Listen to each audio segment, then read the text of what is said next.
দেখুন, এই একটা হচ্ছে অন্নপূর্ণা ভাণ্ডারের ফর্ম, যেটা গতকালকে বেরিয়েছে। এইখানে পারিবারিক তথ্য সংগ্রহের ফর্ম রয়েছে, 12 পাতার ফর্ম রয়েছে। দেখতে কিন্তু অনেক বিশাল লাগে, ভয়ঙ্কর। অ্যাকচুয়ালি তা না। হ্যাঁ, এরপর এইখানে কিছু নির্দেশাবলী রয়েছে। সোজা সোজা জিনিস, ভীষণ জটিল নেই, কিচ্ছু নেই, শুধু তথ্যগুলোকে লিখিত আকারে দেওয়া আছে, সেই জন্য এতটা বড় লাগছে। এইখানে প্রথমেই যদি আমরা দেখি যে যাচাইকর্তার প্রয়োজনীয় নির্দেশাবলী এবং বিভাগে প্রত্যেকটা পূরণ করতে হবে, হ্যানত্যান বলা আছে। মোদ্দা কথা হচ্ছে প্রত্যেকটা জিনিস সুন্দরভাবে পূরণ করতে হবে, ফাঁকা রাখা যাবে না। এটা গেল উপরের লেখা। এইবার আমরা যদি 3টে স্তম্ভ দেখতে পাই, কলাম, যেখানে একটাতে বিভাগ রয়েছে, একটাতে বিকল্প রয়েছে, আর একটাতে নির্দেশনা রয়েছে। এই দেখুন, নির্দেশনাতে শুধুমাত্র টিক করতে হবে, অথবা কোন কোন জিনিসের জেরক্স দিতে হবে সেগুলো বলা আছে। এইবার এখানটাতে প্রথমেই শুরু হচ্ছে বিভাগ ক। এখানে দেখুন, এখানে লেখা আছে পারিবারিক পরিচয়। এই বিভাগ ক এর মধ্যে কিছু ডিটেলস থাকবে, তারপর খ থাকবে, এইভাবে থাকবে। তো এখানে আমরা চাচ্ছি যে পরিবারের কিছু তথ্য নেবে। তো প্রথমেই লিখছে পরিবারের প্রধানের নাম। তো অনেকেই কনফিউশন আছে যে প্রধান কী হবে। প্রধানকে ট্যাগ করার মতো তো তেমন কিছু নেই, কিন্তু দেখা যায় যে একটা ফ্যামিলিতে 10 জন 15 জন একসঙ্গে রেশন তুলছে, তাদের কি হবে? কারণ এখানে তো অতগুলো সদস্য নেই। তো সেক্ষেত্রে ওইগুলোকে যদি একটু নিউক্লিয়ারভাবে ভাঙা যায়, দেখা যাবে একসঙ্গে আছে কিন্তু প্রত্যেকেই রান্নাবান্না যে যারা আলাদা, সেপারেট। তো এখানে ফর্মের নিচে বলা আছে যে যারা একই রান্নাঘর থেকে খাওয়া দাওয়া করে, একই হাঁড়িতে যাদের ভাত হয়, তারাই কিন্তু পরিবার, এইভাবে বলছে। অতএব আপনার যদি খুব বেশি সংখ্যক ব্যক্তি হয়ে থাকে, তাহলে সেগুলোকে কিন্তু একটা হেড ধরে নিজেদেরকেই ভেঙে নিতে হবে। ধরুন বাবা মা, তার সঙ্গে একটা ছেলে বউ বাচ্চা, আর একটাতে একটা ছেলে বউ বাচ্চা, তারা আলাদা। এইভাবে এগুলোকে ভেঙে ফেলতে হবে, তাহলে একটা ফর্মের মধ্যে কিন্তু যেই তথ্যগুলো চাচ্ছে সেগুলো পাওয়া যাবে। তো প্রথমেই আছে পারিবারিক পরিচয়, বিভাগ ক। তার পাশে কিন্তু বিকল্প ফাঁকা। তারপরে লিখছে সঠিক হলে টিক চিহ্ন দিন নির্দেশনার নিচে। তো এই যেখানে বিকল্প লেখা আছে এবং ফাঁকা আছে, ওখানে কিন্তু কিচ্ছু হবে না, ওটা ফাঁকাই থাকবে। এবার 1 নম্বর যেটা, সেখানে লেখা আছে পরিবারের প্রধানের নাম, হেড অফ দ্য ফ্যামিলি। পরিবারের প্রধান আমি বললাম যে সিনিয়র মোস্ট, তাকেই দিয়ে দিন এবং তার পুরো নামটা লিখুন। বাংলায় ফর্ম থাকলেও সবাই কিন্তু ইংরেজিতেই করবেন। কেন করবেন? কারণ আধার লিঙ্ক থেকে ব্যাংকের link, ration card, voter card, এখন সব কিছু কিন্তু ইংরেজিতে, অথবা বিডিও অফিসে যারা কাজ করবেন সবাইকে কিন্তু অনলাইনে ইংরেজিতেই এন্ট্রি করতে হবে, এবং আধার কার্ড অনুযায়ী যেন নামটি হয়। বুঝতে পারলেন? তো এইটি হলো পরিবারের হেড। পরিবারের হেড দিলাম। পরিবারের হেডের কিন্তু জন্ম তারিখ চাচ্ছে। এখানে হেডের লেখা নেই, জন্ম তারিখ লেখা আছে 2 নম্বরে।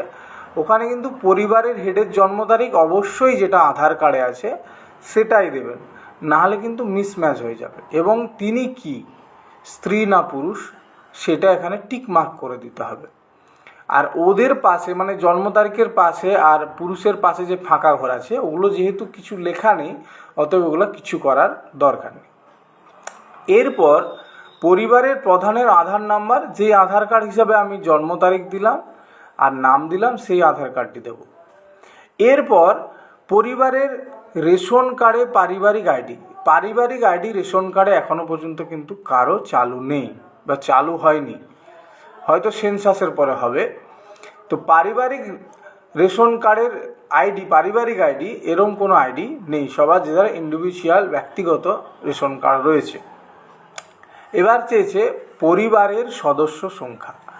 পরিবারের সদস্য সংখ্যাকে কিন্তু এখানে পরিষ্কার না থাকলেও ফর্মের নিচে কিন্তু রয়েছে যারা 18 বছরের নিচে স্কুলে পড়াশোনা করছে, এই ধরনের, তাদের কিন্তু আলাদা কলাম রয়েছে।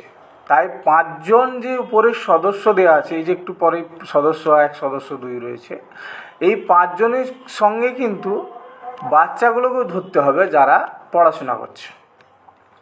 তো সেই হিসাবে আমি একটা যেই কাল্পনিক ফ্যামিলি ধরেছি, তাদের 5জন বড় সদস্য রয়েছে আর 2জন ছোট রয়েছে, এই নিয়ে মোট 7জন। এখানে বলছে সংখ্যায় লিখলেই হবে, অন্য কিছুতে লেখার দরকার নেই। এরপর ঠিকানা আছে 7 নম্বরে। ঠিকানাতে ভিলেজ, পোস্ট, থানা, ব্লক, ডিস্ট্রিক্ট, পিনকোড এবং জিপি। জিপিটা অবশ্যই দেবেন, ব্লক ভিত্তিক কাজে কিন্তু জিপি খুব গুরুত্বপূর্ণ ভূমিকা পালন করে। তো এইভাবে নিজের গ্রাম, পোস্ট লিখে আপনি ক্যাপিটাল লেটারে পূরণ করবেন ইংরেজিতে। যোগাযোগ নম্বর, বাড়ির একটি নাম্বার বা দুটিও নাম্বার চাইলে আপনি দিতে পারেন, এবং সেই নাম্বারটি অবশ্যই পরিবারের প্রধানের হলে খুবই ভালো হয়, যার সঙ্গে আধার লিঙ্ক আছে। তাই আধারটা মানে আধার কার্ডের সঙ্গে মোবাইল লিঙ্ক অবশ্যই সকলে করাবেন। এরপরের 9 নম্বরে আছে জন্ম তারিখ, লিঙ্গ, পরিবারের প্রধানের সঙ্গে সম্পর্ক, আধার নম্বর, পরিবারের সকল সদস্যের। এইখানে কিন্তু সকল মানে আমার পরিবারে কে কে রয়েছে তার ফুল ডিটেলস দিতে হবে। এইখানে যেমন পরিবারের প্রধানের সোজাই কিন্তু লিখে দিতে হবে স্বরূপ বেরা, যার নামে এই পরিবারের ফর্মটা ফিল আপ হচ্ছে। তারপরে সদস্য 1 বলবেন, তাহলে হেড অফ দ্য ফ্যামিলির বা পরিবারের প্রধানের জন্ম তারিখ নেওয়া হয়নি কেন নেওয়া হয়নি? কারণ অলরেডি আমরা উপরে তার জন্ম তারিখ আধার কার্ড দিয়ে দিয়েছি, এই জন্য এখানে শুধুমাত্র পরিবারের প্রধানের নাম লেখা হচ্ছে। এবার ধরুন কোনো পরিবারের প্রধানের নাম দিলেন, তার পাশেই দেখুন অন্নপূর্ণা যোজনার জন্য আবেদন করা হচ্ছে, হ্যাঁ অথবা না।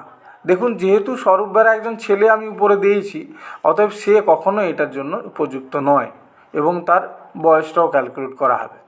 তো এবার এইখানে বিষ্ণুপ্রিয়া বেরা পরিবারের সদস্য নম্বর 1, মানে হেড বাদ দিয়ে যে দ্বিতীয় ব্যক্তি, তার জন্ম তারিখ তার আধার কার্ড হিসাবে দিলাম, এবং তার লিঙ্গ কি পুরুষ বা মহিলা বা স্ত্রী যেটা লিখুন হবে তার হিসাবে, এবং পরিবারের সম্পর্ক না পরিবারের প্রধানের সে কে হয় সেটা লিখলেন এবং তার আধার কার্ড দিলেন।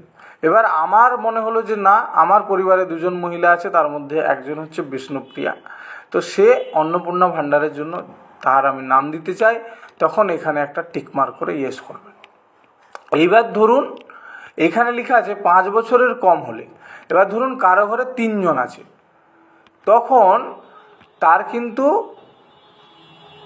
এই আধার কার্ড যদি না থাকে, এই সদস্য যেখানে যে 5 জন পরপর সদস্য আছে সেইখানে ওই ছোটো বাচ্চারও এন্ট্রি হবে, কিন্তু যেহেতু সে 5 বছরের ছোট, ওই জন্য তার আধার কার্ড না থাকলেও হবে, নাহলে কিন্তু আধার কার্ডটাও মাস্ট করে দিয়েছে।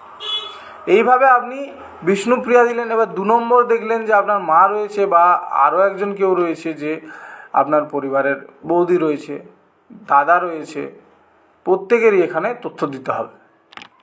এইটাতে আপনার দিলেন, তারপর আপনার স্ত্রীর দিলেন, তারপর দাদার দিলেন, বৌদির দিলেন। তো দাদার বেলাটা কিন্তু এখানে অন্নপূর্ণা যোজনায় ফাঁকা থাকবে, কিন্তু বৌদি দিলে বা ভাইয়ের দিলে এবং ভাইয়ের বউয়ের দিলে অবশ্যই সেখানে হ্যাঁ করতে হবে। দেখুন, আবার একটা ধরুন 3 নম্বরে একটা নাম দিলাম, সেটাও একজন মহিলা, তখন এখানে টিক করলাম। এইভাবে আমরা পরিবারের সদস্যদের তথ্য দিয়ে দিলাম। এরপরে 10 নম্বরে এসছে পরিবারের প্রধান এবং পরিবারের সকল প্রাপ্তবয়স্ক সদস্যদের ব্যাঙ্ক অ্যাকাউন্ট নগদ অর্থ স্থানান্তরের জন্য। এইখানে যেই ব্যাঙ্ক অ্যাকাউন্টটা দিচ্ছেন সেটা অবশ্যই যেন ডিবিটি লিঙ্ক যুক্ত থাকে। অনলাইনে বা মোবাইলেও দেখতে পারবেন ডিবিটি লিঙ্ক। যেই অ্যাকাউন্টে ডিবিটি লিঙ্ক আছে সেই অ্যাকাউন্টে আপনি এই ডিবিটি লিঙ্কের অ্যাকাউন্টই দেবেন। তো এখানে প্রথমে আছে এইচওএফ মানে ওই যে পরিবারের মেন সদস্য, তো তার ব্যাংক, এই যে যেখানে ব্যাংক লেখা আছে ওখানে কিন্তু ব্যাংকের নামটা লিখবেন। ব্যাংকের নাম আপনি শর্টেও লিখতে পারেন পিএনবি, হ্যাঁ, অথবা এসবিআই যেটাতে রয়েছে, তারপরে অ্যাকাউন্ট নম্বর দেবেন, তারপরে আইএফসি কোড দেবেন। এগুলো খুব ধৈর্য ধরে দেবেন এবং অবশ্যই ওই অ্যাকাউন্ট বইয়ের জেরক্স এই ফর্মের সঙ্গে অ্যাড করবেন। এইভাবে দ্বিতীয় সদস্য যে টাকা পায়নি তারও কিন্তু আপনি দেবেন। এমন নয় যে ওকেই আপনার যারা আমি হ্যাঁ করেছি তাদের দিতে হবে, সকলেরই দেবেন। কারণ এই তথ্য অনুযায়ী পরবর্তীকালে কিন্তু অনেক রকমের সরকারি সুবিধা মানুষ পাবেন। এরপরে এলো voter card, head of the family and সকল প্রাপ্তবয়স্ক ভোটার কার্ড। যারা যারা আমার প্রাপ্তবয়স্ক আছে, এখানে 5 জনের অপশান দেওয়া আছে, তাদের মধ্যে ধরুন আমার 3 জন 4 জন 5 জনও প্রাপ্তবয়স্ক হতে পারে, দিলাম। এবার ধরুন এপিক নম্বর দিলাম, এপিক নম্বর LWG হ্যানত্যান করে আমার এপিক নম্বরটা দিয়ে দিলাম। বিধানসভার ক্ষেত্র ও অংশ নম্বর, অংশ নম্বর আর ক্ষেত্র নম্বর খুব সহজে পাওয়া যাবে। এই কিছুদিন আগে ভোট হয়েছিল, প্রত্যেকের ঘরে কিন্তু ভোটার স্লিপ রয়েছে, তো সেখান থেকে আপনি বিধানসভার ক্ষেত্র যেটা আপনার হবে সেটা দিলেন। চাইলে ওর সঙ্গে নামও দিতে পারেন, 229 ডেবরা, পাঁশকুড়া, ভবানীপুর, নন্দীগ্রাম, যেটা যার আছে সেটা দিলেন, তারপরে অংশ নম্বরটা দিলেন বা বুথ নম্বর, এইটুকু। এরপরে চলে যান কাস্ট। এইখানে যারা যারা কাস্ট হিসাবে দেখাতে চান অবশ্যই সেই কাস্ট সার্টিফিকেট তাদের যেন থাকে, নাহলে সবাই জেনারেলে হবে। তো যার যেটা কাজ সেটাতে শুধু টিক করে দেবেন। পরিবারের যে কোনো একজনের থাকলেই মানে কিন্তু সেই ফ্যামিলিটা সেই কাস্টের, অতএব সবার থাকতে হবে এরকম কোনো ব্যাপার নেই। একজন যদি থাকে তাহলে কিন্তু বংশানুক্রমিকভাবে বাড়ির মহিলা যারা বিবাহিত তাদেরকে বাদ দিলে কিন্তু ওই কাস্টের করতেই আসবে। এবার রেশন বিভাগ খ চলে এসছে, রেশন কার্ড বা খাদ্য ভর্তি। আমরা তখন ক করলাম, ডিটেলস দিলাম। এবার আমরা রেশন কার্ডের পোর্শানে চলে এসেছি। এখানে জিজ্ঞেস করছে আপনি কি ডিজিটাল রেশন কার্ড আছে? এখন সকলেরই ডিজিটাল রেশন কার্ড, যারাই মাল পায় সকলেই ডিজিটাল, ওটা ইয়েস করবেন।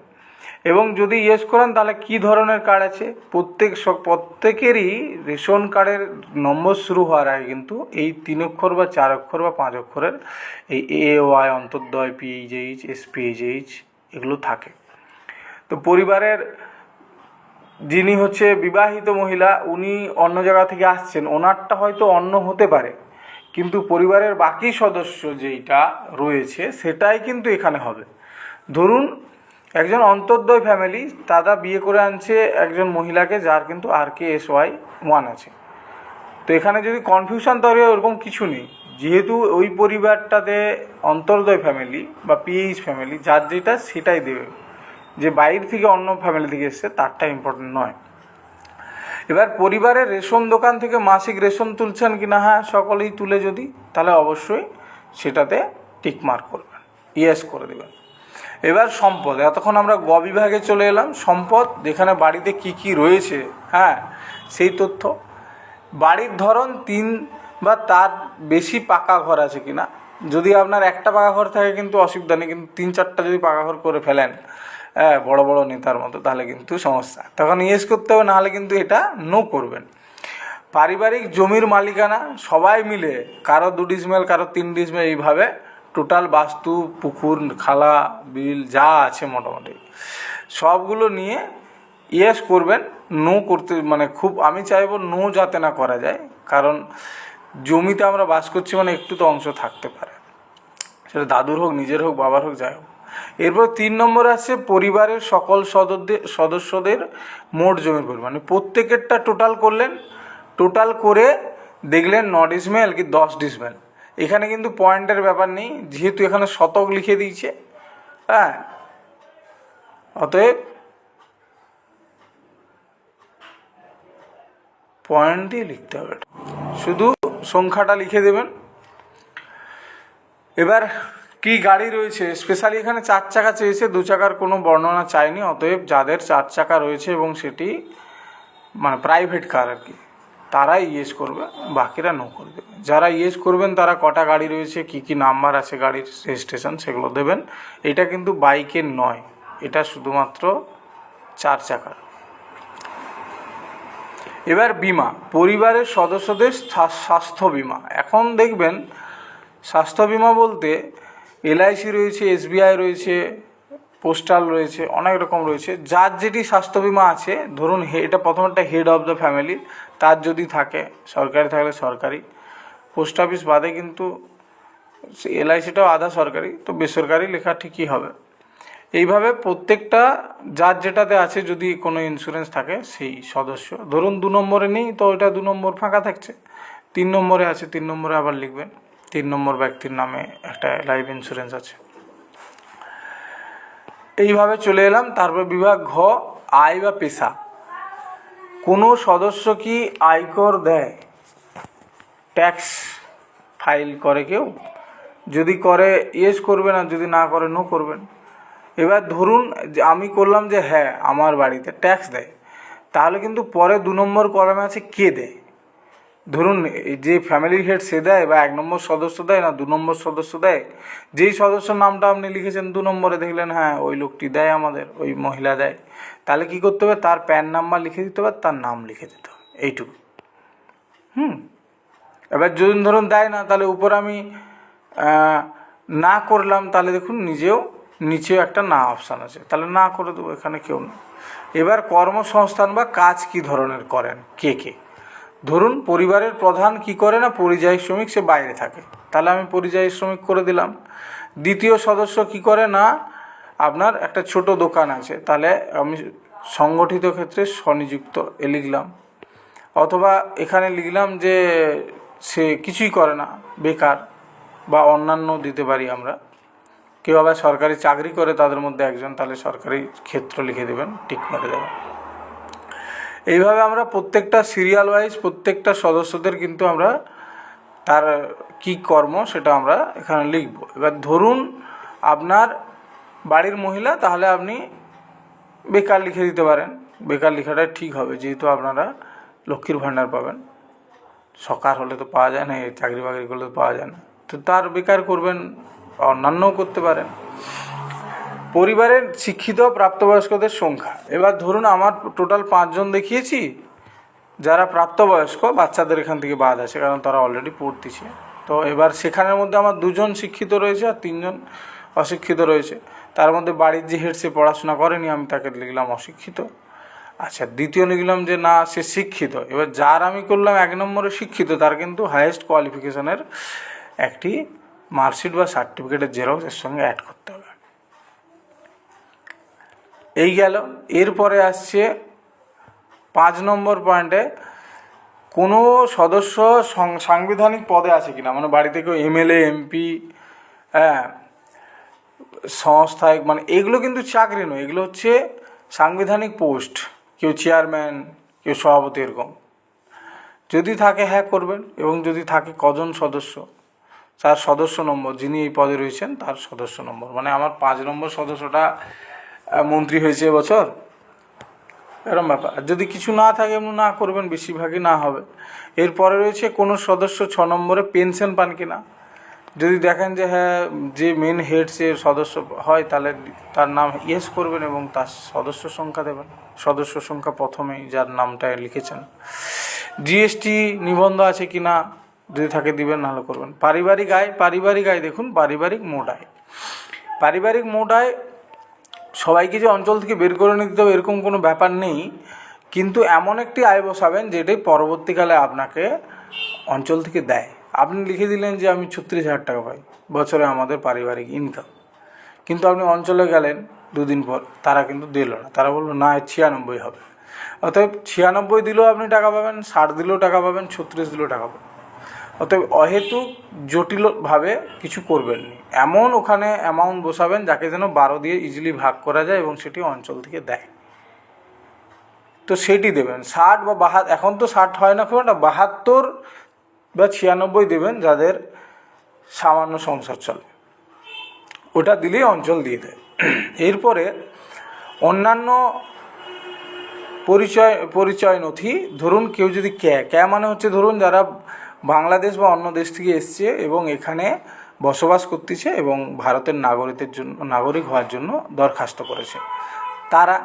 এবার ধরুন আমরা এখানকার স্থায়ী বাসিন্দা, আমরা অন্য থেকে আসিও নি, আমাদের সবার ভোটার আধার সব কিছু আছে, কোনো চব্য নেই, তাহলে আমি পরিবারের যে প্রধান প্রযোজ্য নয় লিখলাম, তার মানে ওইটি আমার গোটা ফ্যামিলির ক্ষেত্রে প্রযোজ্য নয় চলে আসবে, হয়ে গেল। এইবার Kisan credit card, artisan card, student credit card যেগুলো রয়েছে, মানে কি সরকারি আমরা কার্ড হোল্ডার রয়েছি, এইখানে যারা উল্লেখ আছে, এইখানে যেগুলো উল্লেখ আছে সেগুলোই, এর থেকে বেশি না। এইখানে যেগুলো উল্লেখ আছে সেগুলোই, এর থেকে বেশি না এইখানটাতে। এইবার ধরুন এইখানে আমার পরিবারের প্রধান, তার কোনো রকমের কার্ড নেই, কিষাণ ক্রেডিট কার্ড বা আর্টিসান কার্ড বা স্টুডেন্ট ক্রেডিট কার্ড। এবার দেখা যাবে আমার দ্বিতীয় সদস্য বা তৃতীয় সদস্য যে কলেজে পড়ে, সে লোন নিচ্ছে স্টুডেন্ট ক্রেডিট কার্ড থেকে, তাহলে তার কিন্তু এখানে সদস্য মানে ক্রেডিট কার্ডের অ্যাকাউন্ট নম্বর, আইডি নম্বর আর হচ্ছে কবে চালু হয়েছে সেটা দেবেন। এবার বিশেষ ক্ষেত্রে এগুলো থাকেই না প্রায়, অতএব সকলেরই এই এনে লেখা থাকবে বা ফাঁকা থাকবে, এবং যদি থাকে তার কিন্তু একটা জেরক্স কপিও এর সঙ্গে অ্যাড করতে হতে পারে। কিন্তু পার্সোনাল লোন নিয়েছেন কোনো ব্যাংক থেকে ওইসব না, এইখানে যেগুলো উল্লেখ আছে শুধুমাত্র সেইগুলোর ক্ষেত্রে। লোন তো সবাই প্রায় নিয়েছে, সেরকম কিছু কাগজ এখানে লাগছে না। এরপরে এসলো আসল খেলা, যেটার নাম এসআইআর। এসআইআরে যাদের নাম বাদ গিয়েছে তাদের এখানে কিন্তু একটু জটিল আছে, নাহলে আর কিছু নেই। এই পোর্শানটি, এই 3 নম্বর পোর্শান, পেজ নম্বর 9, এখানে দেখুন এসআইআরে কারো নাম বাদ চলে গেছে এবং সে ট্রাইব্যুনালে দরখাস্ত করেছে, তবেই তার হ্যাঁ হবে, বাকি সকলের কিন্তু না হবে। এবার ধরুন আমি 2 নম্বর সদস্য বললাম যে আমার হ্যাঁ ওই ধরনের কেস আছে, তাহলে আমি যে অনলাইনে দরখাস্ত করেছি বা কাগজ ডিএম অফিসে জমা দিয়েছি তার একটা নিশ্চয়ই ক্রমিক সংখ্যা থাকবে, আমি সেটা লিখে দেবো এবং সেইটির পারলে জেরক্সও এর সঙ্গে অ্যাড করাবো, যাতে করে আমার ধরুন এই 2 নম্বর আমার লক্ষ্মীর ভাণ্ডার পাবে, তারই নাম ট্রাইব্যুনালে আছে, তো উনি দরখাস্ত করেছেন, তাহলে সেই কাগজের জেরক্স এর সঙ্গে একটা অ্যাড করে রাখবেন। এই গেল এসআইআর।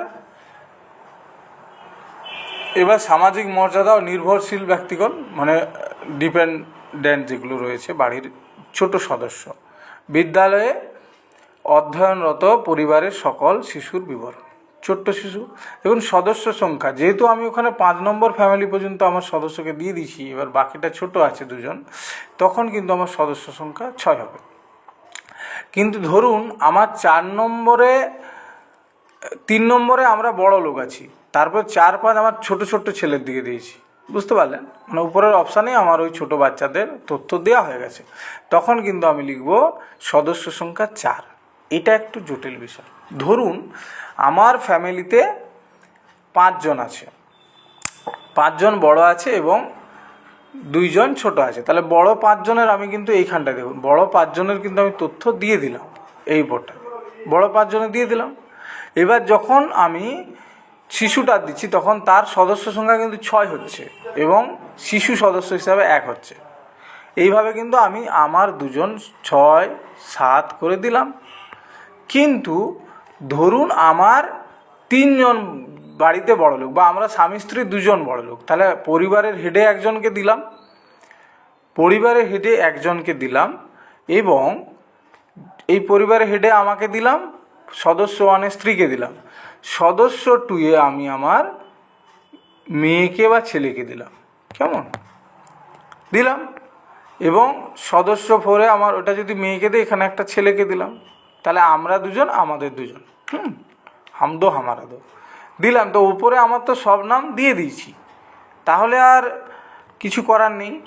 এইবার আমি কি করলাম না, এইখানে যখন শিশু সদস্য দিচ্ছি তখন কিন্তু 2 নম্বরে আমার মেয়েকে দিয়েছিলাম, 3 নম্বরে আমার ছেলেকে দিয়েছিলাম, অতএব এখানে সদস্য সংখ্যাটা 2 হবে, মানে 3 হবে। সেই 3 নম্বর সদস্যটা কে না, শিশু সদস্য, ওই জন্য এখানে 3 হবে। আর তার নাম, সে কোন ক্লাসে পড়ে এবং তার বিদ্যালয়ের নাম, সেই বিদ্যালয়টা সরকারি কি বেসরকারি, এটা দিলাম। এইবার অন্যান্য স্কুলে ছেড়ে দিন, আমাদের প্রায় বেসরকারি হলে বেসরকারি করবেন, অন্যান্য এখানে নিচে আছে, অন্যান্য দরকার নেই, বেসরকারি দিয়ে ছেড়ে দিবেন যারা বেসরকারিতে পড়ে। তো এই পোর্শনটি হয়ে গেল। এবার শিশুদের টিকাকরণ অবস্থা, সকল শিশুরই টিকা শুরু হয়েছে এবং 10 বছর 15 বছর পর্যন্ত টিকা থাকে, অতএব এই মাঝ বয়সী 15 বছর পর্যন্ত ওদের হ্যাঁ টিকাকরণ শুরু হয়েছে, এবং এটা চলতে থাকবে, মানে হ্যাঁটাই থাকবে, টিকাকরণ হয়নি এরকম হতে পারে না। এবং এখানে একটা চেয়েছে টিকার কার্ড, মানে বাচ্চাদের যে সেই জন্মের কার্ড হয় জন্মের আগে থেকে, সেই টিকার কার্ডে কিন্তু তার জেরক্স কপি এখানে দিতে হবে ওই বাচ্চাটির। এরপরে আসছে সরকারি প্রকল্পে আওতার সুবিধা। এবার ধরুন আপনি কোনো সরকারি প্রকল্পের সুবিধা ডিবিটির মাধ্যমে পাচ্ছেন কিনা। দেখুন, পশ্চিমবঙ্গ সরকারের যত স্কিম আছে ওগুলোতে কিন্তু ডিবিটির কোনো গুরুত্ব নেই, ছিল না এতদিন। কিন্তু এখন দেখা যাবে পরিবারের যে হেড সে কিন্তু প্রধানমন্ত্রী কিষাণ সম্মান নিধি পায়, অতএব সে কিন্তু হ্যাঁ হবে, কারণ সে ডিবিটির মাধ্যমে কিষাণ সম্মান যেটা নিধি রয়েছে পিএম কিষাণ, তার টাকা পায়। অতএব সে ইয়েস হবে এবং হ্যাঁ হবে, এবং প্রকল্পের নাম হয় পিএম কিষাণ। এবার দ্বিতীয়তে ধরুন দ্বিতীয় সদস্য, যেটা সদস্য নম্বর 1, পরিবারের মহিলা যিনি মা ছোট ছোট বাচ্চার, তার হচ্ছে উজ্জ্বলা কানেকশানে গ্যাস পায় এবং সে তার টাকাও নিয়মিত অ্যাকাউন্টে ঢুকে। তার মানে সে কিন্তু উজ্জ্বলা যোজনাতে ডিবিটির মাধ্যমে টাকা পায়, তাহলে কিন্তু ইয়েস হবে। তো অবশ্যই এই দুটো ইয়েস করার আগে অবশ্যই আপনারা দেখবেন যে ওরা উজ্জ্বলা এবং কিষাণ সম্মান নিধির টাকা ওই ডিবিটি লিঙ্ক অ্যাকাউন্টে ঢুকছে কিনা। এই গেল এখানে। এবার অন্য কোনো সদস্য যদি কিছু পায়, ওইগুলোই আছে বেসিক্যালি, সাধারণ মানুষের আর কিছু নেই। এরপর এই 2 নম্বর থেকে কিন্তু এখানটায় ওটা সরকারি আধিকারিকই ফাঁকা থাকবে, বাদ দেওয়া হলে কারণ অফিসার কর্তৃক পূরণীয়, ছেড়ে দেবে। এখানে স্বঘোষণাপত্র, এখানে কি বলছে, আমি এই মর্মে ঘোষণা করছি যে উপরের প্রদত্ত তথ্য আমার জ্ঞান এবং বিশ্বাস অনুযায়ী সত্য এবং প্রযোজ্য ক্ষেত্রে আমি সকল সহায়ক নথি প্রদান করেছি এবং উপরে উল্লেখিত কোনো মানদণ্ড বাদ দিইনি। আমি অবগত যে আমার প্রদত্ত কোনো তথ্য মিথ্যা প্রমাণিত হলে আমার সামাজিক সুরক্ষা সংক্রান্ত সুবিধাসমূহ বন্ধ হয়ে যেতে পারে। তার মানে আমি যদি ভুলভাল দিই, পরে যদি সেটা চেক হয়, তাহলে কিন্তু আমাদের যে অন্নপূর্ণা অ্যাপ্লিকেশন করা আছে সেটা বাদ হতে পারে। এবং এই সম্মতি যেখানে আছে এখানে টিক দিয়ে পরিবারের এখানে কিন্তু যে হেড তার সাইন হবে। হ্যাঁ, এরপর পরিবার সম্পর্কে একটা বলা হয়েছে যে পরিবার কি। পরিবার বলতে এমন একদলকে ব্যক্তিকে বোঝায় যারা সাধারণত একসঙ্গে বসবাস করেন এবং একই রান্নাঘর থেকে খাবার গ্রহণ করেন। এখনকার দিনে নিউক্লিয়ার আপনার একক, মানে প্রত্যেকে তো আলাদা আলাদা, হয়তো একটা বিল্ডিংয়ে 3-4 জন ফ্যামিলি, মানে 3-4টা ছেলে রয়েছে বা সন্তান রয়েছে, তারা কী করে সবাই একই পরিবারে একই সঙ্গে বসবাস করে কিন্তু রান্নাঘরে আলাদা, অতএব তারা কিন্তু আলাদা আলাদাভাবেই জমা করে। এইখানে লেখা আছে এন্ড অফ দ্য ফর্ম এখানে শেষ। এরপরে কিন্তু সরকারি লোক এটা ব্যবহার করবে। হ্যাঁ, এখানে কিন্তু বেশি কিছু করার নেই। তো এই প্রতিলিপিটা আমি যেটুকু বুঝতে পারছি যে এই প্রতিলিপিটা কিন্তু আমাদেরকেই ফিল আপ করতে হবে, কারণ ভিডিও অফিসে হাজার হাজার ফর্ম জমা পড়লে একজন অফিসার কিন্তু এই ফর্মগুলো এন্ট্রি করতে পারবেন না। তাই এখানে শুধুমাত্র সরকারি ব্যবহারের জন্য অন্নপূর্ণা যোজনার পারিবারিক স্তরের তথ্য সংগ্রহ ফর্ম সংক্রান্ত অনুসন্ধান প্রতিবেদন,